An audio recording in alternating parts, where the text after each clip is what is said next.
अस्सलाम वालेकुम नाज़रीन इकराम, रोशनी लाइट चैनल की तरफ से आप सबको खुश आमदीद। मेरी आज की वीडियो कुरुल्लुश और खान के बारे में है और आज की इस वीडियो में इसके आने वाली एपिसोड 14 के तीनों ट्रेलर्स का रिव्यू होगा। और नाज़रीन इकराम, आने वाली किस्त के बारे में जो तबसरे सोशल मीडिया पर नजर आ रहे हैं वो बताते हैं कि व्यूअर्स आने वाली किस्त के बारे में किस कदर एक्साइटेड है। मैं सबसे पहले बात करूंगी और हान बे के महल और दीवान के इब्तदाई मनाजिर के बारे में जिसने सबका दिल जीत लिया है। शायद आप लोगों को याद होगा कि मैंने तकरीबन 1 माह पहले जब कुरुल्लुश और खान छुट्टियों पर था तब मैंने इस सीरीज के सेट पर बनाई गई 2 वीडियोस आप लोगों को दिखाई थी, जिसमें हम बासानी देख सकते थे कि इस सीरीज के सेट पर कंस्ट्रक्शन का काम जारी है। और तब मैंने कहा था कि ये और हान बे के महल की तैयारी हो रही है। तो अब वो लम्हा आ गया है जिसका इंतजार काफी अरसे से किया जा रहा था। और इन मनाजिर में रियासत की शान, संजीदगी और ताकत साफ नजर आती है और यही वो माहौल है जो एक तारीखी ड्रामे को असल बनाता है। और आने वाली किस्त के बारे में ऐसा लगता है कि महमद बे का अलाउद्दीन और गोंजा को पकड़ लेना और फिर नीलुफर के अगवा का इम्कान, ये सब वाकयात कहानी को एक नए मोड़ की तरफ ले जा रहे हैं। और अब व्यूअर्स को लग रहा है कि अब एक जबरदस्त और यादगार तारीखी किस्त आने वाली है। यानी कि ये ट्रेलर्स देखकर बहुत से लोगों ने ये कहा कि हम क्या तारीफ करें और क्या छोड़ें। आने वाली किस्त वाकई एक अजीम तारीखी किस्त लग रही है। और सच बात तो यही है कि जब स्क्रिप्ट मजबूत हो तो अदाकारी खुद ब खुद बेहतर होती जाती है और यही इस एपिसोड में साफ नजर आ रहा है। और हमारे जहनों में यही सवालात हैं कि आखिर ऐसा क्या हुआ कि स्पोर्चा ने फौज लेकर ओरहान पर हमला कर दिया, और फिर ये कि शाहीन शाह की गद्दारी का मामला क्या वाकई सामने आ जाएगा, और क्या उसका बेटा जो ओरहान का वफादार है और फातिमा को पसंद करता है अपने बाप का राज फाश कर देगा।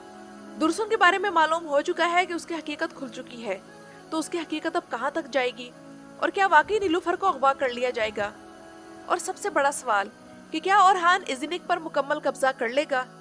वैसे मुझे तो हैरत इस बात पर है कि स्पोर्चा जो खुद को ओरहान की सबसे बड़ी दुश्मन दिखा रही थी, तो राइटर्स ने वाकई उसको ऐसे बड़े दुश्मन में बदल दिया है कि वो ओरहान को टफ टाइम देना शुरू हो गई है।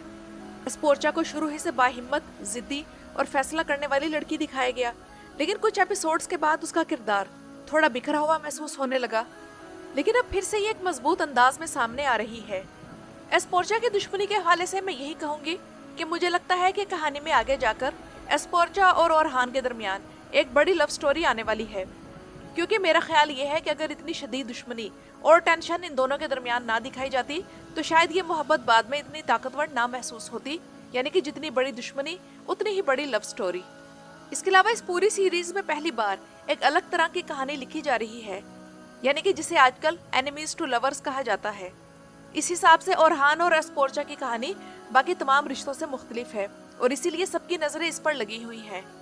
क्योंकि आप लोग खुद देखें कि शुरू में दोनों एक दूसरे को बिल्कुल बर्दाश्त नहीं करते थे, फिर आहिस्ता आहिस्ता एक दूसरे की पर्सनैलिटी से मुतासिर होने लगे। और ये बात एपिसोड 13 में इनके डायलॉग से साफ नजर आई है। लेकिन जब शादी की बात सामने आई तो दोनों को दोबारा एहसास हुआ कि वो तो आपस में एक दूसरे के दुश्मन हैं।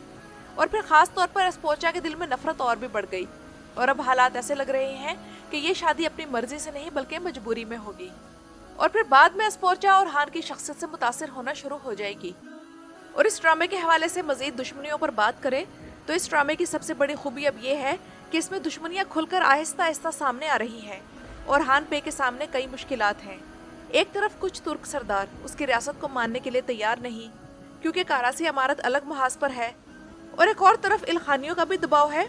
लेकिन अब स्पोर्चा भी सामने आ चुकी है। और सबसे खतरनाक दुश्मनी शाहीन शाह की खुफिया दुश्मनी है। वो सामने से कुछ नहीं कहता लेकिन दिल में ओरहान के खिलाफ मंसूबे बनाता है। ये पहलू कहानी को और भी दिलचस्प बना देता है और नाजरीन बेचैनी से इंतजार कर रहे हैं कि ओरहान कब और कैसे इस सच को पहचानता है। वैसे इस मामले में हालात जो भी हो, ये बात तो तय है कि अब आने वाली किस्तों में फातिमा खातून की शादी कैंसिल होने वाली है। इसके अलावा नाजरीन इकराम, इस सीरीज में एक और खूबी जो पैदा हो गई है वो ये है कि अब हर किस्त के मनाजिर में डाइवर्सिटी आ गई है। कभी हमें कबीला दिखाया जाता है, कभी बुरसा ले जाया जाता है, कभी हम इज़निक की सैर करते हैं, कभी हम कराची इमारत में पहुंच जाते हैं और कभी हमें कौस्तुनतुनिया पहुंचा दिया जाता है। और हर शहर की अपनी फजा है, अपना रंग है और अपनी कहानी है। तो ये मंजर ना सिर्फ देखने में खूबसूरत लगते हैं बल्कि हमें उस दौर की जिंदगी का भी एहसास दिलाते हैं। और सबसे बढ़कर ये कि ऐसे मनाजिर देखकर हमारे नौजवान तारीख में दिलचस्पी लेना शुरू कर देते हैं। मर्थ यासियोग्लो और हान के किरदार को बहुत सादा और बावकार अंदाज में निभा रहा है। उसकी अदाकारी चीख चिल्लाकर नहीं बल्कि खामोशी से असर डाल रही है। इसके अलावा नाज़रीन इकराम, एक और खूबी जो ड्रामे में पैदा हो गई है वो ये है कि orhan की ज़ाती ज़िंदगी को हद से ज़्यादा नहीं दिखाया जा रहा, और यहाँ तक कि फातिमा खातून और फ्लेवियस के सीन्स भी अब एक हद के अंदर रहकर दिखाए जा रहे हैं। और नाज़रीन इकराम, जैसा कि आप लोग जानते हैं कि आने वाली एपिसोड से जरमियान ओगलरी के महमद बे सीरीज में शामिल हो जाएंगे, तो इस किरदार के बारे में एक सिनेरियो तो ये हो सकता है कि अलाउद्दीन और गोंचा को अगवा कर ले, लेकिन इस हवाले से एक दूसरा सिनेरियो ये भी हो सकता है कि अलाउद्दीन और गोंचा मंगोलों के जाल में फंस जाएं, फिर महमद बे आकर उन्हें बचाए। और इसके साथ ही वो लम्हा भी दिखाया जाए जब महमद और उसकी बहन की 9 साल बाद पहली मुलाकात हो। ये मंजर जज्बाती भी होगा और कहानी में एक नया रंग भी भर देगा। इसके अलावा ये भी मुमकिन है कि महमद बे बज़ाहिर orhan के साथ नजर आए, लेकिन हकीकत में वो खामोशी से उसके खिलाफ खेल खेल रहा हो, और जब जंग छिड़ जाए तो सबके सामने ये सच आ जाए कि वो शुरू ही से orhan का मुखालिफ था, जिस तरह के तारीख में था। तो ऐसे मोड़ ड्रामे को और भी सनसनीखेज बना सकते हैं। और नाज़रीन इकराम, क्या आप लोग जानते हैं कि कुरुलुश orhan सीरीज में हाल ही में एक तारीखी शख्सियत को मुतारिफ कराया गया है जिसका नाम अलाउद्दीन अर्तना है। पिछले एपिसोड में इसकी पहली मुलाकात बंदरगाह पर दमीर खान से दिखाई गई, जहां वो अपने दस्तावेजात के साथ नजर आता है। तो इस किरदार के बारे में मैं आप लोगों को मुख्तसरन ये बताना चाहूंगी कि अलाउद्दीन अर्तना असल में मंगोल नस्ल से ताल्लुक रखता था। ये शुरू में तैमूर ताश के बिल्कुल करीब था और उसके साथ एनातोलिया के मामलात में शामिल रहा, लेकिन जब तैमूर ताश मिस्र की तरफ फरार हुआ तो अलाउद्दीन अर्तना एनातोलिया में ही रहा और वहीं अपनी ताकत और असर रसूख बढ़ाता चला गया।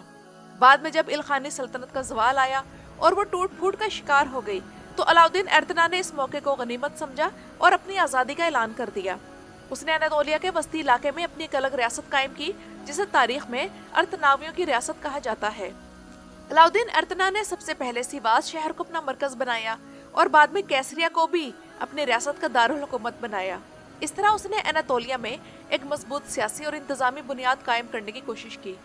उस जमाने में orhan गाजी की तवज्जो ज्यादातर यूरोप की तरफ थी, खासतौर पर रुमेलिया के इलाकों में फतुहात और तोसी पर, जबकि इसके बरक्स अलाउद्दीन अर्तना की पूरी तवज्जो एनातोलिया में अपनी रियासत को मजबूत बनाने, नज़्म व नस्क कायम करने और इक़्तिदार को मुस्तहकम करने पर मरकूज थी।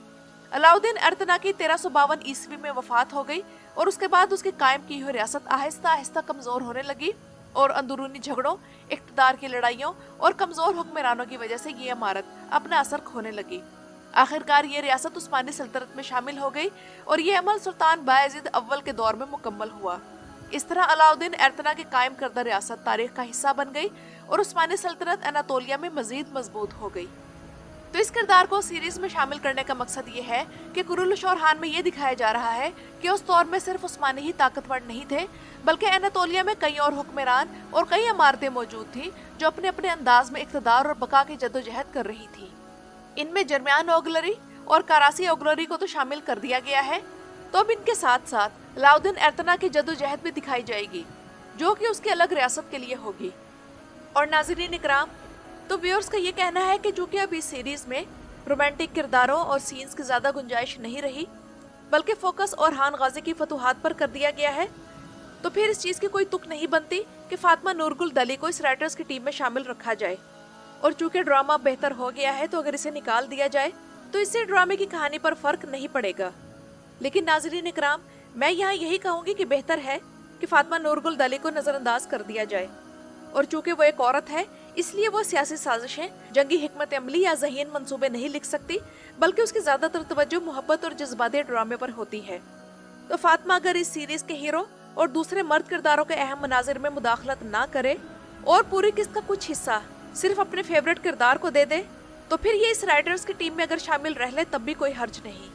और नाज़रीन इकराम, एक बात तो अब महमद बोजदाई के सामने वाज़ेह हो जानी चाहिए कि नाज़रीन कुरुलुश orhan को बहुत गौर से देख रहे हैं। हर मंजर, हर डायलॉग और हर किरदार पर नजर रखे हुए हैं। लोग चाहते हैं कि कहानी में रोमांस भी हो लेकिन हद में रहे, दुश्मनी हो लेकिन बामकसद हो, और सबसे बढ़कर ये कि तारीखी ड्रामे का वक़ार बरकरार रहे। और मद्दाहों का यही दिलचस्पी, यही बहस और यही तवक्कुआत इस बात का सबूत है कि ये सीरीज अब सिर्फ एक ड्रामा नहीं, बल्कि व्यूअर्स के लिए एक संजीदा और जज्बाती सफर बन चुका है। और कुरुलुश orhan सिर्फ जंगों का ड्रामा नहीं, ये रिश्तों, फैसलों, कुर्बानियों और जिम्मेदारियों की कहानी बन गई है। नीलूफर खातून की माँ के तौर पर मजबूती, orhan की हिकमत, दुश्मनों की चालाकियाँ और नए किरदारों की एंट्री, ये सब मिलकर एक मुकम्मल तस्वीर बनाते हैं। तो नाज़रीन इकराम, ये तो थी मेरी आज की वीडियो। अपनी राय का इजहार कमेंट्स में ज़रूर कीजिएगा। मेरी वीडियो देखने का शुक्रिया।